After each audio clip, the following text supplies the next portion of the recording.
Bonjour à toutes, bonjour à tous, de retour ici au cœur du Salon des maires des collectivités locales pour parler cyber et territoire, parler d'une étude sur la maturité des collectivités en matière de cybersécurité. On va le voir, les enjeux, l'acculturation, la pédagogie progressent. On en parle avec vous. Bonjour, Amandine Delamo. Bonjour. Vous êtes chargée de partenariat à cybermalveillance.gouv.fr. On vous donne régulièrement la parole à votre structure. Cette étude sur la maturité des collectivités en matière de cybersécurité. La régie, si vous pouvez faire un gros plan, étude que vous dévoilez aujourd'hui, Tout à fait. 21 novembre. Je vous laisse en présenter les enjeux, puis on regardera quelques enseignements. Très bien.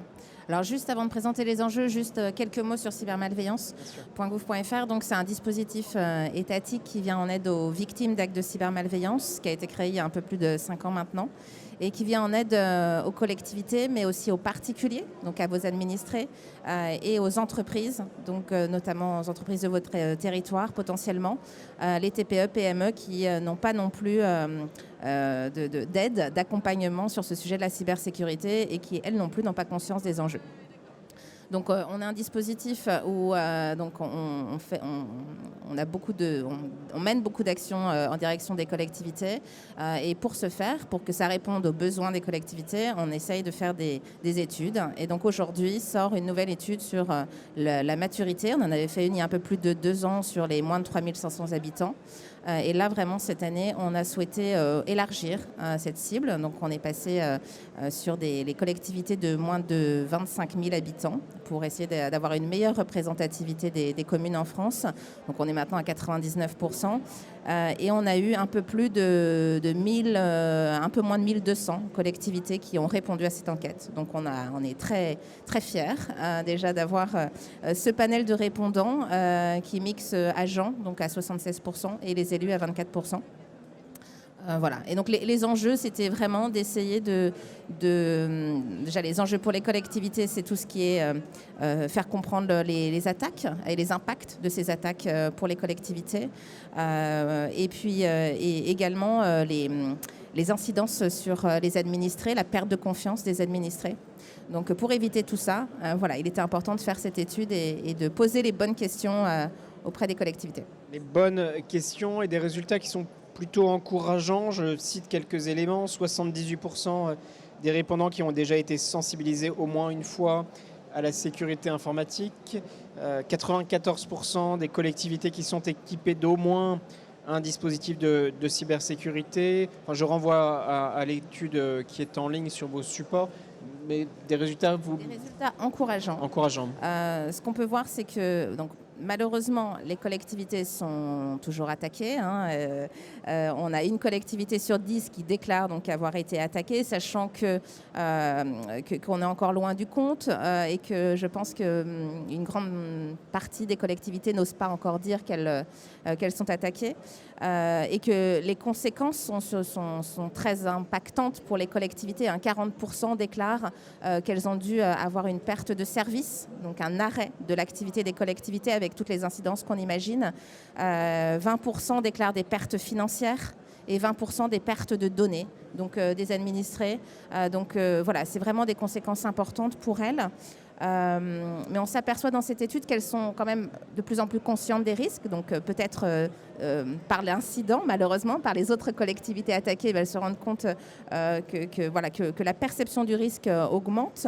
En moyenne, une collectivité sur 2 se dit exposée. Donc notamment les plus de 10 000 habitants. C'est un peu normal, mais 37% pour les moins de 1000 habitants. Donc cette conscience, cette perception du risque augmente et ça, c'est plutôt une très bonne chose. Et comme vous le disiez, elles sont de plus en plus sensibilisées sur ce sujet.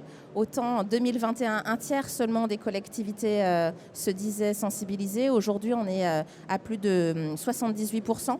Donc c'est un très beau score, donc c'est une très bonne chose qu'elles aient été sensibilisées au moins une fois sur les 12 derniers mois. Donc c'est une évolution positive et donc cette perception positive et cette évolution positive fait qu'elles ont amélioré aussi, notamment elles ont identifié des interlocuteurs privilégiées dans leur territoire pour les accompagner. Donc là aussi, c'est une bonne chose. Elles sont 71% à avoir externalisé auprès d'experts, donc c'est très bien. Elles ont également, comme vous le disiez, elles se sont équipées. Donc notamment, elles s'équipent, il y a trois...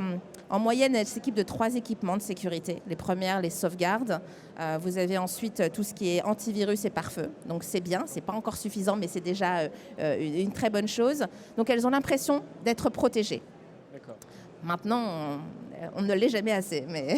Dernier élément, puis je renvoie vers l'étude en ligne. Il y a un enjeu je regarde les freins, les attentes des collectivités en matière de cyber. Des collectivités ont cité au moins un frein, des besoins prioritaires sur les volets techniques, sur les volets humains. Oui, en fait, alors ce qui ressort, c'est que les besoins prioritaires, c'est vraiment la sensibilisation, que ce soit par les élus et par les agents. Donc ça, c'est prioritaire à 64%. Et puis derrière, vous avez des outils techniques, des solutions qui sont attendues et également de l'accompagnement des diagnostics qui suivent. Donc oui, il y a des vrais besoins qui sont là et auxquels on va devoir répondre tous. Toute la chaîne de cybersécurité va devoir s'y atteler. Alors nous, on propose déjà des choses, notamment on a un service de sécurisation en amont, donc sécurisation.gouv.fr. Ça permet d'identifier l'interlocuteur de proximité pour les aider et derrière, donc d'avoir des conseils et de l'accompagnement pour pouvoir le faire ou même pour auditer, pour savoir un petit peu où on en est, c'est important. Voire même de challenger son prestataire actuel, qui est des fois le prestataire historique, mais qui n'est pas forcément expert en cyber tant que ça. Donc voilà, c'est des bonnes solutions à avoir. Et puis tous les outils de sensibilisation que l'on a, que ce soit la méthode de sensibilisation des agents qui est sortie il y a quelques mois, donc un plan de communication clé en main. Vous avez aussi la e-sensibilisation sans cyber qui est disponible sur le site du CNFPT. Oui. Donc voilà, plein de ressources qui sont à leur disposition sur notre site et en nous contactant pour les avoir, n'hésitez pas à aller nous contacter. sur vos supports en ligne où il y a toute une série de documents, de documentation. Merci beaucoup Amandine Delamo d'être venue présenter cette étude que vous rendez publique ce 21 novembre, premier jour du Salon des maires et des collectivités locales.